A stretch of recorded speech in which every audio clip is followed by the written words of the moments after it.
Hello, my name is Richard Rich. Today I'll be discussing with you the external factors affecting Walt Disney Corporation. I'll be focusing on two of these factors, the first of which is the recession we're currently in, and a little bit later I'll talk to you about internet piracy. Now, the recession we're currently in is very wide in its aspects, and it affects the small startups and sole proprietorships as well as the large corporations. And Walt Disney Corporation is not exempt from this. They have, though, been fighting to defy the global economic slowdown, and were successful due to great business planning and good business knowledge to defy this slowdown for most of 2008. Now, Bob Iger, here, the Disney CEO, says that this is the weakest economy in our lifetime. So he admits the tough times that everybody is facing, including Walt Disney Corporation. Unfortunately, in 2009, quarterly profits fell 46% from $1.13 billion to $613 million, and revenue fell from $8.71 billion to $8.07 billion. So their good luck ceased. And here's a graphical representation of this fall in revenues. Here's 2008, here's 2009. These blue sections right here represent the expenses. The red sections represent the profit. And if you add the two together, you can see the total income for each of the 2008 and 2009 years. As you can see here, total revenues dropped from 2008 to 2009, as I stated earlier, and so did profit margins, as you can see. Also, Disney successfully cut costs in many aspects that I'll talk about a little bit later, and that sort of ensured them to keep a bit of profit. Now, there's many aspects of Disney that were positively and negatively affected by the recession, and I'll begin to talk about some that were negatively affected or hurt by the recession. The first aspect that was hurt by the recession are the parks division. Now, Disney has several theme parks throughout the world, one in Florida, one in California, and then some in other national countries. Excuse me, not national countries, worldwide. Now, the parks division, actually, the amount of people coming to the parks fell very little throughout this recession, and that is due to discounts and coupons that the marketing department at Disney put out to keep people coming to Disney World and Disneyland. And these discounts cut into the profits that Disney was having. And there was also a drop in guest spending due to the recession. People would come to the park, but then they would kind of hold back and not spend as much as they would have in the past because of their economic ailments at home. They weren't buying as many souvenirs and whatnot. And this resulted in a 50% drop in operating income in the Disney Parks division.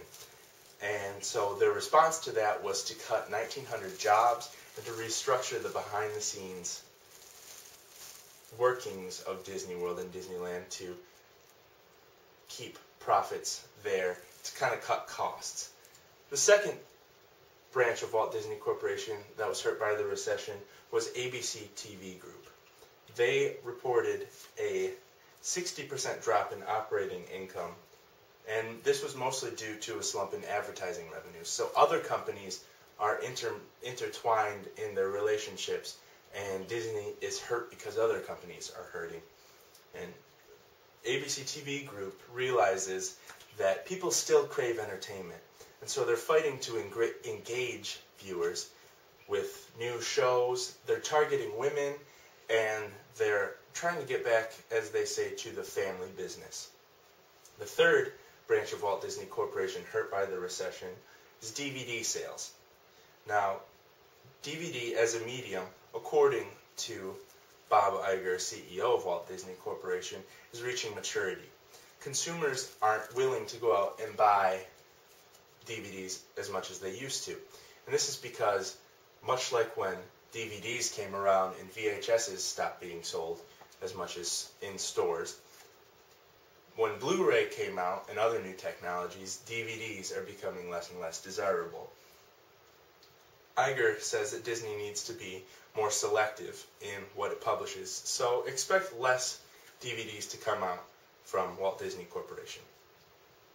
Bob Iger says, this resulted in a 64% drop in studio operating income. Now, Bob Iger says that the situation has begun to stabilize, especially in the advertising and travel markets, but he admits that it is too early to make predictions about the timing and pace of the recovery.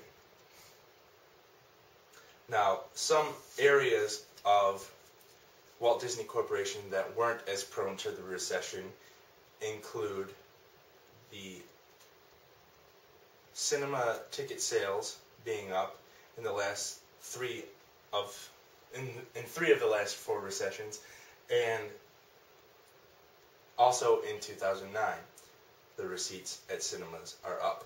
And people are seeking an escape from reality, so they're going to the cinemas and they're buying tickets. As well, the cable television department at Walt Disney Corporation is seeing some gains. That includes Disney Channel and ESPN. And operating income is up for those two 5% in 2009 to $1.14 billion, and revenues are up 4% to $2.2 billion. And the recession also provides opportunities for Disney. With its diversified investments and a very large amount of capital, Disney can make deals. For instance, Disney recently rescued DreamWorks SKG when they were down on their luck, couldn't find any investors, deals were falling through. Disney came in, swooped in, funded DreamWorks SKG so they could continue making movies, and now Disney has 6 more films in the box office, so that is 6 films more worth of revenue coming in each year.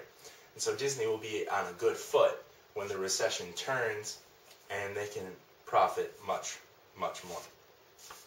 Now, the second external factor affecting Walt Disney Corporation that I'll be talking about today is internet piracy. Now, piracy in general is defined as the unauthorized reproduction or use of a copyrighted book, recording, television program, patented invention, or trademarked product. Now, internet piracy is taking that and doing it over the internet. Disney is fighting to ensure profits, but one example of this internet piracy that cut into Disney's profits was 10 days before the release of big budget Ratatouille, a film by Walt Disney Corporation. It was released online so people could view it before it was released, and that was just one of 3 major pirated films that were available online that month. Another example is Chinese56.com, a popular Chinese film site, had WALL-E available for viewing, and it was free online long before the release of the film in theaters. Now, this could be found even if you didn't know Chinese, so this wasn't a problem that was just in China, it was a worldwide issue of piracy. Now, the irony of this is that Disney is an investor in 56.com. Disney found out that 56.com had 1.39 million daily visitors, and they're looking to get into that booming Chinese video market.